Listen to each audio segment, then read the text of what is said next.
மணமும் வரும் காற்றினிலே சிவசங்கரி மைந்தனின் அழகினிலே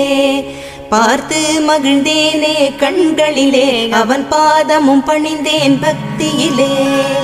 குஹாஷண்முகா உன் பதத்தை துதித்தே உதிக்கின்ற வேதம் மகத்தான மந்திரம்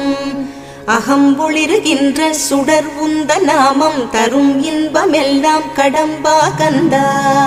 மனம் பாடுகின்ற துதிப்பாடல் எல்லாம் குறை ஒன்றும் இல்லாத உன் பாடலாகும் மனம் உருகி பாடி அடி போற்றினேனே அருள்வாய் அருள்வாய் துயர் தீர்க்க வருவாய் சிறகிரியில் சிரம் பணிவோர்க்கு துன்பம் ஒன்றும் இல்லையே பொறுத்தருள்வாய் பொறுத்தருள்வாய் சென்னிமலை ஆண்டவனே.